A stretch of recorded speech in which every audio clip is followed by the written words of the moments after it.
Bonjour à toutes et à tous. Je tiens à présenter les excuses de la famille Arizeux, d'Elisabeth Descartes et de Nelly Masson, qui ne peuvent être présents avec nous aujourd'hui. Ils m'ont chargé de vous présenter à toutes et à tous une bonne année et une bonne santé. J'aurais souhaité, en ce début d'année 2024, que mes vœux soient empreints d'optimisme dans tous les domaines que je vais balayer. Malheureusement, le contexte mondial, européen et national ne sont pas sous les meilleurs auspices. C'est à croire que le Covid n'est pas resté sans effet et a été, à mon sens, un élément déclencheur pour beaucoup de choses. Je suis persuadé que cela laissera des traces. Néanmoins, l'homme n'a pas besoin du Covid pour montrer son côté guerrier, conquérant, soif du pouvoir. À l'image de Vladimir Poutine, qui rêve d'un nouvel empire soviétique, comme autrefois. Sa nature vaniteuse le pousse à vouloir conquérir l'Ukraine. Mais pas seulement. Si nous ne l'arrêtons pas, il poursuivra au-delà des frontières ukrainiennes. Je soutiens sans faille l'engagement de la France, de l'Europe, des États-Unis dans la fourniture d'armes à l'Ukraine pour garder sa souveraineté, et surtout la souveraineté de l'Union européenne. Un dénommé Hitler a commencé par annexer un premier pays, puis un second, sans qu'aucun pays ne l'arrête jusqu'au jour où il était trop tard. Je ne referai pas l'histoire aujourd'hui, mais j'ai à cœur que ces quelques mots sur ce conflit vous fassent écho. D'autres conflits ont également éclaté l'an dernier, notamment en Afrique, mais aussi entre Israël et les Palestiniens. J'ai une pensée émue pour tous ces morts dans les deux camps, ainsi que pour les autres conflits. Des morts inutiles en Israël, car la situation ne sera toujours pas réglée à l'issue de cette guerre. Cela perdurera. La situation mondiale se tend, à l'image de la Corée du Nord ces jours-ci. La course à l'armement et au réarmement est engagée. Cela n'augure rien de bon. Je suis plutôt inquiet. Inquiet également quant au devenir de l'Union européenne. En cette année d'échéance électorale, la montée du populisme dans plusieurs pays m'interroge et ne me rassure pas.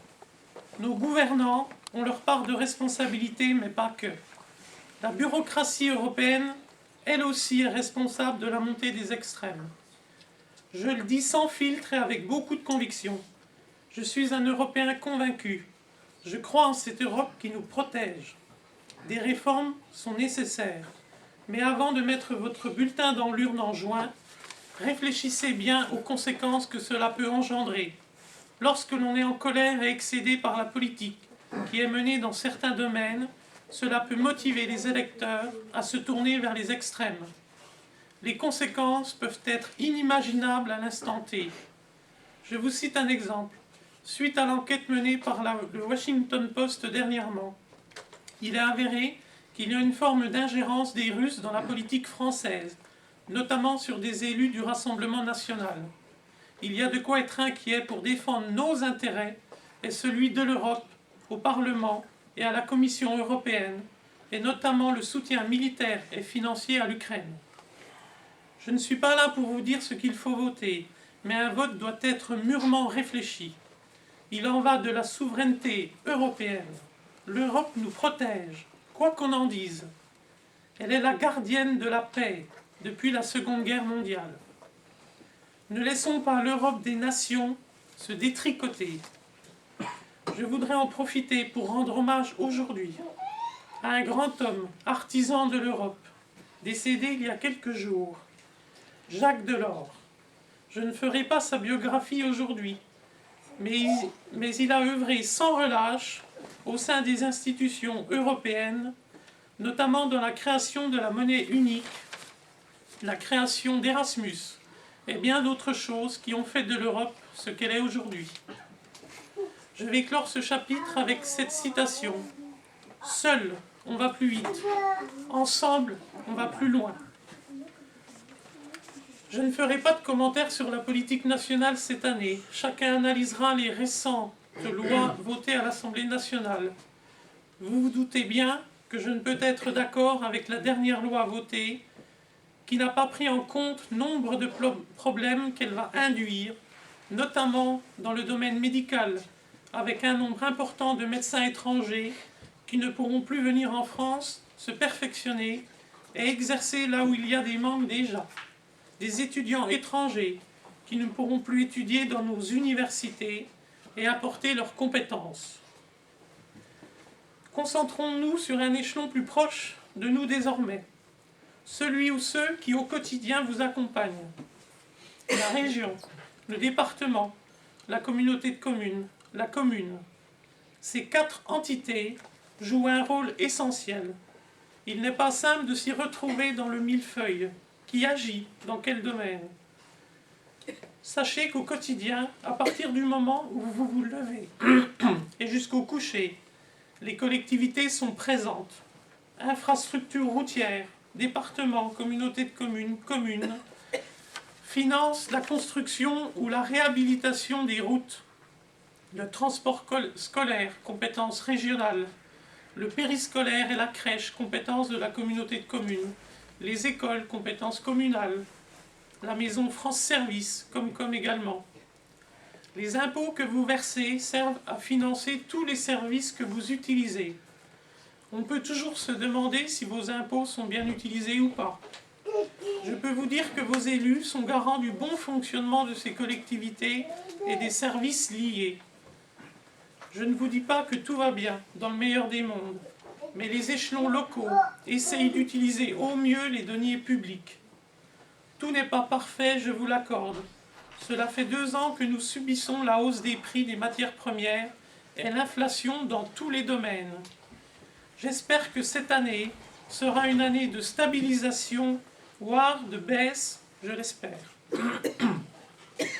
Je vais vous faire un point également sur les actions que nous menons à la communauté de communes, où j'exerce les fonctions de vice-président en charge du développement touristique, avec notamment la gestion de la voie verte, des sentiers de randonnée, du développement des mobilités douces, de la gestion du patrimoine et des déchets ménagers.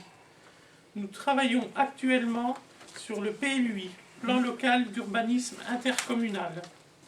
Nous avons fait de nombreux ateliers sur différentes thématiques, agriculture, économie, tourisme. Je remercie Laetitia, référente PLUI pour la commune, qui a participé activement à de nombreuses réunions et qui a à cœur de défendre les intérêts de la commune, ses habitants, et bien entendu d'impulser des actions en faveur de la préservation de l'environnement. Nous allons prochainement nous réunir afin de parler des zones urbanisables de l'ensemble des communes, sujets sur lesquels les premières divergences vont apparaître.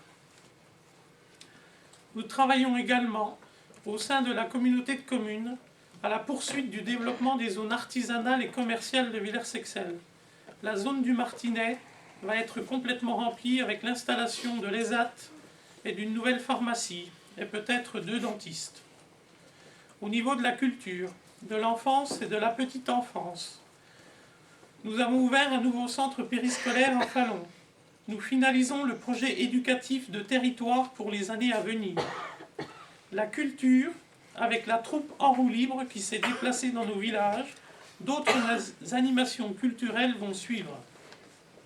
Nous avons ouvert la maison France Service pour faciliter vos démarches administratives. Victimes de notre succès, nous devons augmenter le temps de travail de nos agents. En ce qui concerne la transition énergétique et écologique, nous travaillons sur la compétence eau et assainissement. Je remercie mes 2 adjoints qui défendent les intérêts de la commune au syndicat des eaux de la Bassaule. La ressource en eau est aujourd'hui un élément primordial. Le travail est constructif. Un petit point sur les finances. La situation financière de la communauté de communes s'améliore. Le chemin est encore long, mais chaque commune doit faire des efforts pour soutenir financièrement la communauté de communes qui assure de multiples compétences coûteuses sans forcément les attributions de compensation qui vont avec. Nous sommes prêts à augmenter notre participation par habitant pour soutenir les projets communautaires dans l'intérêt de tous. Gymnase, périscolaire, crèche, etc. Et enfin, je vais vous présenter brièvement les projets et les réalisations de ma commission, composée de 10 élus sous ma direction. Nous avons réalisé une première tranche de réhabilitation d'éléments patrimoniaux dans 5 communes. 130 000 € de travaux avec 60% de subvention. Une deuxième tranche est en préparation, prise en charge à 100% par la communauté de communes. J'ai également mis en place avec ma commission un fonds de concours, toujours à destination des communes, pour soutenir la restauration du patrimoine. 2 communes en ont déjà bénéficié en 2023. Il s'agit d'une aide d'environ 20 à 30% du coût total des travaux, avec un plafond à 9 000 €. Nous avons terminé la jonction de la voie verte entre Rougemont et Bonal. 600 mètres de voie créée pour un coût total de 160 000 €, avec plus de 60% de subvention. J'ai souhaité, en accord avec le président, créer un comité de pilotage voie verte où les 5 communautés de communes sont représentées. Reims, Chérimont, Lure, Villers-Sexel, les 2 vallées vertes, Montbozon et Chanois, où nous menons une réflexion sur les aménagements futurs, l'entretien et la promotion, travail collaboratif et investissement en commun afin de minimiser les coûts. J'ai également travaillé avec ma commission pour apporter une subvention à la création ou la réhabilitation d'hébergements touristiques. Il existait une aide pour les gîtes et les chambres d'hôtes. J'ai souhaité l'élargir aux hôtels et aux campings. Lorsque nous réaliserons des travaux d'investissement pour étoffer notre offre touristique sur le camping municipal, nous pourrons bénéficier d'une subvention forfaitaire de 4 800 € qui entraînera une subvention de la région avec un montant proratisé en fonction du coût total des travaux. Nous pourrons également prétendre aux subventions de l'État, du département et de l'Union européenne via Leader. Je travaille également à la vulgarisation du schéma de mobilité douce du pays des Vosges chaunoises. Nous allons bénéficier de l'installation d'arceaux pour vélos à l'entrée du camping, puis devant la mairie. Une première vague de 41 arceaux seront installés sur notre territoire communautaire. Il est temps de passer à la vie de la commune. Une année riche en investissements et en travaux. Le chiffre d'affaires du camping avoisine les 20 000 € pour la 2e année consécutive. Merci à Christine pour son investissement. Merci à Boris et à Laetitia qui m'aident au nettoyage du bloc sanitaire quand Christine est en repos. Au niveau budgétaire, l'année 2022 s'est clôturée avec un excédent de fonctionnement de 28 452,81 € et avec un excédent d'investissement de 52 382,80 €. Nous avons réalisé la prolongation des trottoirs rue de Vesoul ainsi que de l'enduit rue du Seine et Grande Rue sur trottoir. Coût de l'opération 14 000 €, 1 600 € d'amende de police. Nous avons installé 2 barrières à l'entrée du village pour la mise aux normes du pont. Installation d'un nouveau panneau d'affichage. Coût 13 000 € avec 8 400 € de subvention, DETR et amende de police. Nous avons également bénéficié du plan de relance de l'État pour la forêt communale. Plantation de la parcelle 18 et 9, suite au dépérissement. Coût 25 000 €, dont 20 000 € de subvention de l'État. Cela comprend les opérations de broyage, de préparation à la plantation et la plantation. Nous avons également acheté 3 biens sur la commune. Ces achats sont des investissements pour la commune. Nous avons acheté la maison de M. Belperrin, rue des Vosges, pour un coût de 30 500 € au lieu de 54 000 au départ, puis de 33 000. Un acquéreur potentiel souhaitait y installer un atelier de mécanique automobile. Nous avons souhaité préserver la tranquillité publique dans ce secteur. Cette maison fera l'objet d'une réflexion au niveau du conseil pour y donner une destination en 2026, date à laquelle de nouveaux investissements pourront être engagés après ceux du camping d'ici la fin du mandat. Nous avons également acheté la maison Coé, rue de Vesoul, pour 12 000 €. Le conseil municipal a souhaité fournir un local pour l'association Blancas. Après s'être doté de matériel pour l'animation de notre village, il apparaît nécessaire de mettre à disposition un local pour y stocker du matériel, assurer des animations avec les enfants, telles que la construction de nichoirs, et faire des réunions. Nous sommes en train de faire des devis pour réaliser des travaux de mise aux normes de l'électricité, notamment et sécurité incendie, accessibilité. Une convention de mise à disposition de ce local est en cours de rédaction. L'association pourra disposer du local dès le printemps. Nous avons enfin acheté le terrain de la famille Maire, 2 parcelles de 30 et 40 arts constructibles pour 5 000 €. Très belle opération pour la commune. Pour tous ces achats de biens, nous avons réalisé un emprunt au Crédit Agricole de 50 000 €. Nous avons également lancé un audit énergétique de la mairie et du logement communal afin de réaliser des travaux d'isolation.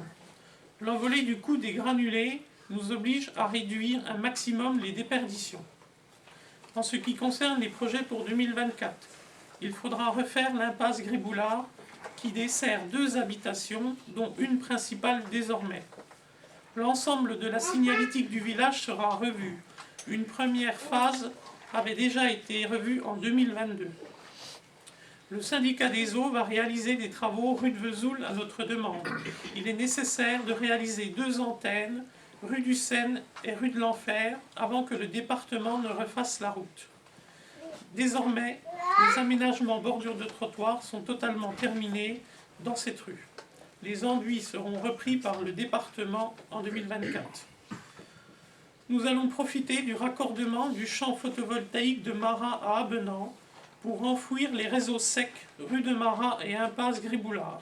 Des négociations sont en cours avec le promoteur de Marat pour qu'il prenne en charge le coût d'enfouissement du réseau communal, ainsi que la réfection du chemin du camping en compensation de la traversée du village.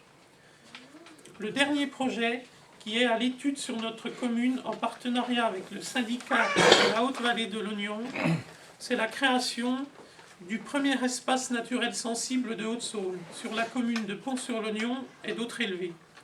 Ce sont près de 70 hectares sur notre commune, au niveau de la prairie au bord de la rivière, qui seront classés avec une gestion dédiée. Un plan de gestion sera mis en place. De nombreuses espèces de chauves-souris, de papillons, d'oiseaux ont été recensées et feront l'objet d'un suivi de population et de protection. À terme, je souhaiterais que l'ensemble de la prairie soit classé et ainsi préserver les espèces sur ce secteur, mais également la préservation de la qualité de l'eau à la station de pompage de la Vassaule. Nous serons le premier territoire haute-saônois labellisé. La transition écologique et énergétique sera au cœur de nos actions d'ici la fin du mandat. Nous terminons l'année 2023 avec une trésorerie confortable de 80 000 €. Je suis très heureux du travail fourni par les conseillers. Je les remercie pour leur investissement.